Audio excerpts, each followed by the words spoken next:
तर अशोक खरात प्रकरणी आणखी एक व्हिडिओ समोर आलाय। यात बच्चू कडू हे अशोक खरातच्या पाया पडून त्याचे आशीर्वाद घेताना दिसतात। हा व्हिडिओ 2 वर्षांआधीचा असल्याचा दावा करण्यात आलाय। जेव्हा तुम्ही भाजपमध्ये मंत्री असाल तेव्हा तुम्ही इथे या असं खरात बच्चू कडूंना बोलत असल्याचं दिसतंय। राजकीय नेत्यांसोबत कोणीही फोटो काढले म्हणजे त्याला जबाबदार राजकीय नेत्याला कसं धरायचं असा सवाल यावरती बच्चू कडूंनी केला होता। I would like to say, मला तुम्हाला एकच गोष्ट म्हणायची, जेव्हा तुम्ही बीजेपी मध्ये मंत्री असाल तेव्हा तुम्ही इथं या शनेश्वरला टाकलं जात होते। आय वुड लाईक टू से, मला तुम्हाला एकच गोष्ट म्हणायची, जेव्हा तुम्ही बीजेपी मध्ये मंत्री असाल तेव्हा तुम्ही इथं या शनेश्वरला टाकलं जात होते। आय वुड लाईक टू से, मला तुम्हाला एकच गोष्ट म्हणायची, जेव्हा तुम्ही बीजेपी मध्ये मंत्री असाल तेव्हा तुम्ही इथं या शनेश्वरला टाकलं जात होते।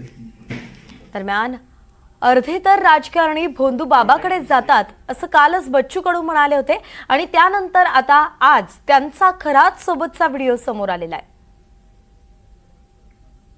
लई जणांचे कोणाकोणासोबत आहे, त्याच्यात कोणीच राहणार नाही। मुख्यमंत्र्यासहित पैन सगळे कोण राहणार आहे? मोदी साहेबांचे फोटो आहे कुठं एखाद्या भोंदू बाबा सोबत, ते तर असे आपले तर अर्धे तर राजकारणी तुम्ही सांगा, बाबान देवाशिवाय मंदिराशिवाय किंवा धर्माशिवाय यांना काही जमते का हो? यांना तर तिथंच पडावं लागतं। त्याच्यानं हे जर काढत बसलं का नाही तर प्रत्येक इलाख्यातल्या भोंदू बाबा सोबत त्यांचे फोटो लागलेले आहे व्यवस्थित। फोटो असून नाही म्हणता येईल आपल्याला काही।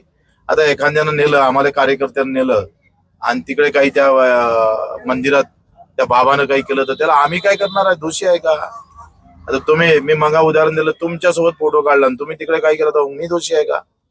असं होणार नाही।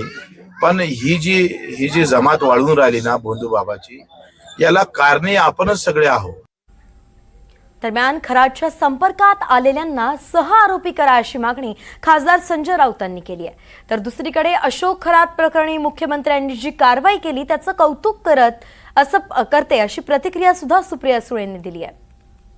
बघा, हे वारंवार झालेलं आहे। याचं कारण असं आहे की या गुन्ह्यामध्ये सत्ताधारी पक्षाचे अनेक मंत्री आणि आमदार सहभागी, म्हणून मी म्हणतोय त्यांना सह आरोपी करा। आणि माझी तर अशी माहिती आहे की हे जे ऑपरेशन सगळं केलं त्यात नाशिकच्या बाहेरचं सुद्धा एक पोलीस पथक इन्व्हॉल्व्ह होतं। सुरुवातीला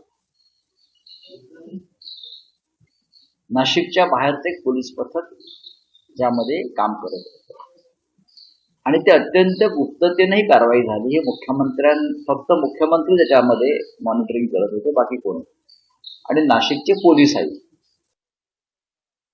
महाराष्ट्राच्या माननीय मुख्यमंत्र्यांचे मनापासून आभार मानते की राजकारण बाजूला ठेवून माननीय मुख्यमंत्र्यांनी जो स्टँड घेतला आहे महाराष्ट्राच्या हिताचा, त्याचं मी स्वागत करते। आज महाराष्ट्राचे माननीय मुख्यमंत्री पुढे नेतात हे आमच्यासाठी एक महिला म्हणून, एक नागरिक म्हणून अभिमानाची गोष्ट आहे। आमचे मतभेद हे कायम राहतील राजकीय, पण राजकीय मतभेद असले तरी एखाद्या मुख्यमंत्र्यांनी चांगलं काम केलं तर त्याची एक सामाजिक कामासाठी ही नोंद केलीच पाहिजे। म्हणून मी देवेंद्रजींचे जाहीर आभार मानते की या सगळ्या भयानक जी गोष्ट महाराष्ट्रात झाली होती, जी महाराष्ट्राची मान, आणि मला विचाराल तर काळीमा फासली आहे या सगळ्या घटनेने महाराष्ट्राच्या, आपल्या म्हणजे महाराष्ट्राबद्दल, कारण का एक पुरोगामी विचाराचा महाराष्ट्र म्हणून महाराष्ट्राकडे बघितलं जातं।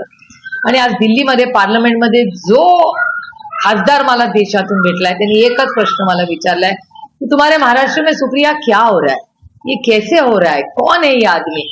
खूप दुर्दैवी आहे